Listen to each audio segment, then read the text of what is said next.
Hello दोस्तों, स्वागत है आप सभी का मेरे इस यूट्यूब चैनल अभिषेक एकेडमी 23 में। दोस्तों, मैं आज आप लोगों के लिए बहुत ही बेहतरीन टॉपिक लेके आया हूँ जो कि भारत की नदियाँ से है। तो आपके एग्जाम में जो नदियाँ से क्वेश्चन आते हैं दोस्तों, आज उसका डर हम पूरी तरह से ख़त्म कर देंगे। तो चलिए हम अपने पहले क्वेश्चन की तरफ बढ़ेंगे।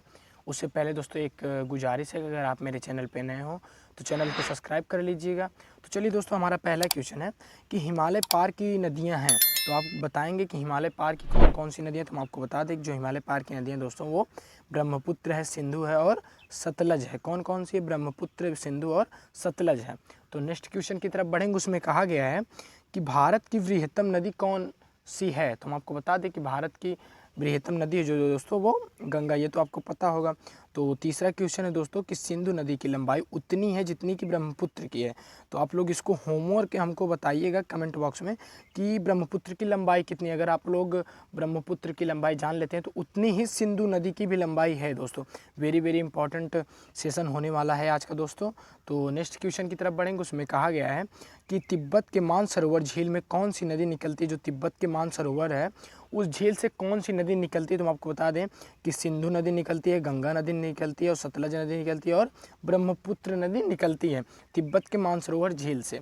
तो नेक्स्ट क्वेश्चन देखेंगे। उसमें कहा गया है कि निम्न में से किस नदी को बिहार का शोक कहा जाता है। दोस्तों वेरी वेरी इंपॉर्टेंट है, प्रीवियस ईयर में पूछा गया था दोस्तों, ये आरपीएफ में पूछा गया था, यूपीपी में भी पूछा गया था दोस्तों, और एसएससी जीडी में तो जरूर से जरूर पूछा जाएगा दोस्तों ये सब क्वेश्चन। तो नेक्स्ट क्वेश्चन की तरफ बढ़ेंगे। उसमें कहा गया है कि निम्न में से किस नदी को बिहार का शोक कहा जाता है। आपको पता होगा कि कोसी नदी को जो है बिहार का शोक कहा जाता है। तो छठवें क्वेश्चन को देखेंगे। उसमें कहा गया है कि निम्नलिखित नदियों में से कौन एक विनाशक नदी कहलाती है। तो हम आपको बता दें कि जो विनाशक नदी है उसको दोस्तों कोसी नदी को ही विनाशक नदी के नाम से भी जानते हैं। तो नेक्स्ट क्वेश्चन की तरफ बढ़ेंगे। उसमें कहा गया है कि निम्नलिखित में से कौन सी नदी बंगाल का शोक कहा जाता है। तो दोस्तों अब तक बिहार का शोक था, तो अब बंगाल का शोक जो दोस्तों वो दामोदर नदी को बंगाल का शोक कहा जाता है। तो नेक्स्ट क्वेश्चन की तरफ बढ़ेंगे 8वें में। उसमें कहा गया कि दक्षिण भारत की नदियों में सबसे लंबी नदी कौन सी है। तो बता दें कि जो गोदावरी नदी है वो दक्षिण भारत की सबसे लंबी नदी है। कौन सी नदी है? गोदावरी नदी दक्षिण भारत की सबसे लंबी नदी है। इसकी लंबाई कितनी है ये भी कमेंट बॉक्स में बताइएगा।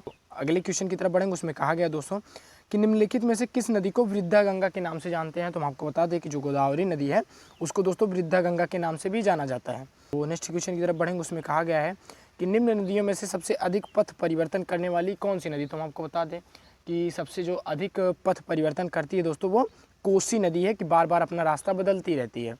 तो नेक्स्ट क्वेश्चन की तरफ बढ़ेंगे। उसमें कहा गया है कि इनमें से कौन सी नदी कच्छ के रण में समाहित हो जाती है। तो हम आपको बता दें कि जो लूनी नदी है वो कच्छ के रण में समाहित हैं।